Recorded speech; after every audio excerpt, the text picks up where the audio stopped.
Hello students, good morning. Welcome to the Hindi class standard 6th। आज हम पढ़ेंगे पाठ 8 बाल अदालत। गर्मी की ऋतु थी और बच्चों का ग्रीष्म अवकाश, यानी गर्मी का समय था और बच्चों की क्या चल रही थी, ग्रीष्म अवकाश यानी गर्मियों की छुट्टियाँ। बच्चे सारा दिन उधम करते। कुछ बच्चे अपने रिश्तेदारों के मेहमान बन चुके थे व कुछ बच्चों के यहाँ मेहमान बच्चे आ चुके थे, सो उनकी संख्या में कोई विशेष परिवर्तन न हुआ था।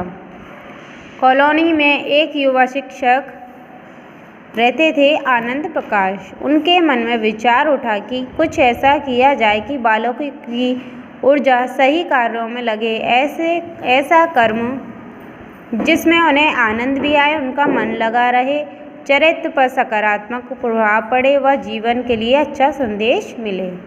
तो यहाँ कॉलोनी में क्या है, एक शिक्षक रहते थे जिनका नाम बताया गया है यहाँ आनंद प्रकाश। तो वो क्या चाहते हैं कि बालकों से कुछ ऐसा काम करवाया जाए जिससे क्या है, उनका मनोरंजन भी हो जाए और उनके जीवन में अच्छा प्रभाव पड़े और उनको अच्छा संदेश मिले, ऐसा काम करवाया जाए। उन्होंने सभी बालकों के माता पिता को अपने विचारों से अवगत कराया, यानी सभी माता पिता को बुलाया और उन्हें अपने विचार बताए। वे सभी राजी हो गए। सेठ रामजी लाल जी ने अपने बंगले के पीछे भाग में 2 कमरे उन्हें अपनी कार्यशाला चलाने के लिए दे दिए। अब शिक्षक आनंद प्रकाश छोटी छोटी रोचक नाटिकाएँ लिखते हैं, बालकों को उनका पात्र बनाते हैं और कई दिनों तक उनकी भूमिकाओं और संवादों का अभ्यास करवाकर प्रति सप्ताह साय के समय नाटक का मंचन करते हैं। अब तक तो नाटकों का मंचन वे सफलतापूर्वक कर चुके हैं, जिन्हें सभी कॉलोनी वासियों ने भरपूर सराहना मिल चुकी है। नगर में इन नाटकों की बहुत चर्चा है और अनेक क्षेत्र इन्हें अपने यहाँ करवाना चाहते हैं। उसी कड़ी में आज वे बाल अदालत नाम का नाटक प्रस्तुत कर रहे हैं। यानी जो शिक्षक थे उन्होंने क्या है, उन्होंने बच्चों को इकट्ठा किया और उनको क्या करते, नाटक लिखकर नाटक की भूमिकाएं देते थे और फिर उनसे उस नाटक का हर सप्ताह में शाम के समय क्या है, मंचन करवाते थे, जिससे सबका क्या है, मनोरंजन भी हो जाता था और कुछ सीखने को भी मिल जाता था। तो आज उन्होंने क्या है, एक नाटक प्रस्तुत कर रहे थे, वो बाल अदालत। अब पात्र का परिचय दिया है यहाँ पर, धर्मराज। कर्मों के अनुसार स्वर्ग नरक वास का निर्णय करने वाले देव, यानी जो धर्मराज बनाए गए हैं वो क्या करते हैं, स्वर्ग और नरकवास का निर्णय करते हैं। ठीक है, कि कौन अच्छा काम कर रहा है, यानी उसे स्वर्ग में डाला जाएगा, जो बुरे कर्म करता है उसे नरक में डाला जाएगा। इसका वो क्या करेंगे, निर्णय करेंगे। चित्रगुप्त, प्रत्येक जीव के कर्मों का लेखा जोखा रखने वाले धर्मराज के मंत्री। तो चित्रगुप्त जो क्या है, धर्मराज के मंत्री बनाए गए, जिन्हें कर्मों का लेखा जोखा लिखना है हर इंसान का। यमदूत, मृत व्यक्तियों की आत्माओं को निर्णय हेतु यमपुरी ले जाने वाले धर्मराज के दूत। इनके अतिरिक्त अपने कर्मों के आधार पर यमपुरी में पधारी मनुष्य वेश में अनेक आत्माएं। तो यमदूत बनाई गया, जो मृत आत्माओं को क्या है, यमपुरी ले जाते थे, जो धर्मराज के दूत थे। तो यहाँ प्रथम दृश्य आप देख सकते हैं। मंच के मध्य एक ऊंचा आसन धर्मराज के बैठने के लिए, मंच के बीच में एक क्या रखा गया, एक आसन रखा गया धर्मराज के लिए बैठने के लिए। उनके एक और लकड़ी का कटघरा तथा बाईं ओर एक सुंदर तख्त पर चित्रगुप्त विराजमान हैं। यानी एक तरफ तो क्या रखा गया है, उनके एक कटघरा रखा गया है और दूसरी तरफ एक सुंदर तख्त बनाया गया है, जो चित्रगुप्त उनके मंत्री थे उनके लिए। 2 यमदूत एक नेताजी को पकड़े खड़े हैं। मंच के एक धर्मराज के अन्य पदाधिकारी बैठे हैं, जो परस्पर बातें कर रहे हैं। तो 2 यमदूत दिखाए गए हैं जो नेता को पकड़े हुए हैं। धर्मराज गंभीर स्वर में, चित्रगुप्त, आज का कार्य आरंभ किया जाए। यानी जो राजा बने हैं धर्मराज, वो क्या कहते हैं, आज का कार्य शुरू किया जाए। चित्रगुप्त सिर झुकाकर हाथ जोड़कर चश्मा ठीक करते हैं। जो आज्ञा महाराज। नेताजी ईश्वर दयाल बहुत बेचैन हैं। वे बार बार इधर उधर देखते हैं। एक बार उनकी दृष्टि धर्मराज की ओर भी जाती है, किंतु गंभीर मुद्रा देखकर वे घबरा जाते हैं और अपनी दृष्टि नीचे कर लेते हैं। चित्रगुप्त महाराज, आज आपको पृथ्वीवासियों के कर्म फलों का निर्णय करना है कि वे स्वर्ग में स्थान पाने के अधिकारी हैं अथवा नरक में यातना भोगने के। किसने अपने धर्म का पालन किया और किसने नहीं। आज की अदालत में सबसे पहले नेताओं ईश्वर दयाल के कर्म फलों का निर्णय करना है। यानी सबसे पहले किसको लाया गया, नेता ईश्वर दयाल को। दोनों यमदूत नेताजी को ले जाकर कटघरे में खड़ा कर देते हैं।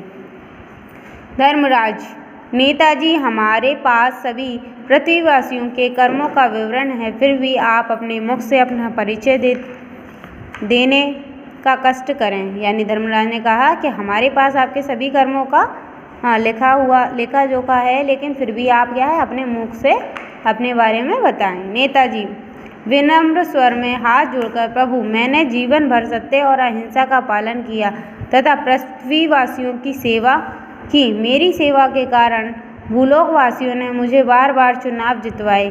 मेरा जीवन निष्पाप और निष्कलंक रहा है। महाराज, मैं भूलोकवासियों के बीच बड़ा लोकप्रिय रहा हूँ। सदैव उनके अधिकारों के प्रति लड़ा हूँ। बताने को तो बहुत कुछ है, परंतु समयाभाव के कारण मैं अपना भाषण यहीं समाप्त करता हूँ। महाराज, मेरी सेवाओं को देखते हुए मुझे स्वर्ग में स्थान प्रदान किया जाए। धर्मराज नेताजी को घूरते हुए कठोर मुद्रा में, यानी नेताजी जो हैं अपने बारे में बताते हैं और अपनी तारीफ ही तारीफ करते हैं। तो जो धर्मराज हैं वो उनको घूरते हैं। क्या वास्तव में आपने सबके कल्याण के लिए कर्म किया? क्या वास्तव में आप स्वयं को स्वर्ग का अधिकारी मानते हैं? नेताजी घबरा जाते हैं। यमदूत नेताजी को एक ओर ले जाकर बैठा देते हैं। धर्मराज, गंभीर स्वर में दूसरे पृथ्वीवासी को प्रस्तुत किया जाए। अब नेताजी के बाद दूसरे पृथ्वीवासी को प्रस्तुत किया जा रहा है। चित्रगुप्त ऊंचे स्वर में, इंजीनियर निर्माणदेव को प्रस्तुत किया जाए। दो यमदूत इंजीनियर निर्माणदेव को लेकर प्रवेश करते हैं और उन्हें ले जाकर कटघरे में खड़ा कर देते हैं। यानी दूसरे जो पृथ्वीवासी हैं, इंजीनियर हैं, उनका नाम है निर्माणदेव, तो उनको लाकर प्रस्तुत किया जाता है। चित्रगुप्त, आपने पृथ्वी पर इंजीनियर के रूप में सुंदर घर, मजबूत बांध व पुल, सुविधाजनक सड़कें आदि बनवाए होंगे। आप अपनी उपलब्धियों का बखान किस रूप में करना चाहेंगे, ज़रा हम भी सुने। निर्माणदेव अपनी प्रशंसा से उत्साहित हो कमीज का कॉलर ठीक करता हुआ, प्रभु, शासकीय सेवा में आकर मैंने अनेक बहुमंजिला इमारतों का निर्माण करवाया। मेरे बनाए गए बांधों से उत्पन्न बिजली से देश नहा रहा है। पहाड़ों के बीच में से सुरंग निकालकर मैंने आवागमन को सुविधाजनक बनाया है। मैंने सभी कार्य मनुष्य के उत्थान के लिए किए। इस दृष्टि से मैं स्वर्ग का अधिकारी होता हूँ। बस महाराज की कृपा चाहिए। हाथ जोड़कर विनती भाव से सिर झुका लेता है। दोनों यमदूत निर्माणदेव को नेताजी के बगल में ले जाकर बैठा देते हैं। यानी अब जो वो निर्माणदेव थे उनको भी ले जाकर बैठा दिया गया। धर्मराज, चित्रगुप्त, अब अगले पृथ्वीवासी को प्रस्तुत किया जाए। अब तीसरे जो पृथ्वीवासी हैं उनको प्रस्तुत किया जाता है। चित्रगुप्त ऊंचे स्वर में, डॉक्टर जीवनदेव को प्रस्तुत किया जाए। अब डॉक्टर हैं जो जीवन देते हैं, तो ठीक है, तो उन्हें प्रस्तुत किया गया। कुछ ही क्षणों में यमदूत डॉक्टर जीवनदेव के साथ भीतर प्रवेश करते हैं और उन्हें ले जाकर कटघरे में खड़ा कर देती हैं। डॉक्टर जीवनदेव सभी की ओर नज़र उठाकर देखते हैं और शांतिपूर्वक खड़े हो जाते हैं। धर्मराज गंभीर स्वर में, पृथ्वी पर आप ईश्वर के समक्ष माने जाते हैं, क्योंकि आपका कर्म लोगों का जीवन बचाना है। आपने पृथ्वी पर अनगिनत लोगों को जीवन दान दिया होगा। हम आपके कर्मों का बखान आपके ही मुख से सुनना चाहते हैं। जीवनदेव दोनों हाथ जोड़कर, प्रभु, आप ठीक कहते हैं। मैंने पृथ्वी पर फैली महामारियों व छोटे बड़े रोगों से लोगों को बचाकर उन्हें जीवन दान दिया। मैं पृथ्वी के समान स्वर्ग में भी अपनी सेवाएं प्रदान करूँगा। मुझ पर कृपा करके मुझे स्वर्ग का अधिकारी बना दीजिए। यानी जो डॉक्टर थे उन्होंने भी क्या है अपनी तारीफ़ की कि मैंने क्या है बहुत सारे लोगों को बचाया है, जीवन दान दिया है, तो मैं क्या है पृथ्वी के समान स्वर्ग में अपनी सेवाएं प्रदान करना चाहता हूँ, तो मुझ पे स्वर्ग का अधिकारी बना दीजिए। और वो शांत हो जाते हैं। दोनों यमदूत उसे लेकर नेताजी के व इंजीनियर के बगल में बैठा देते हैं।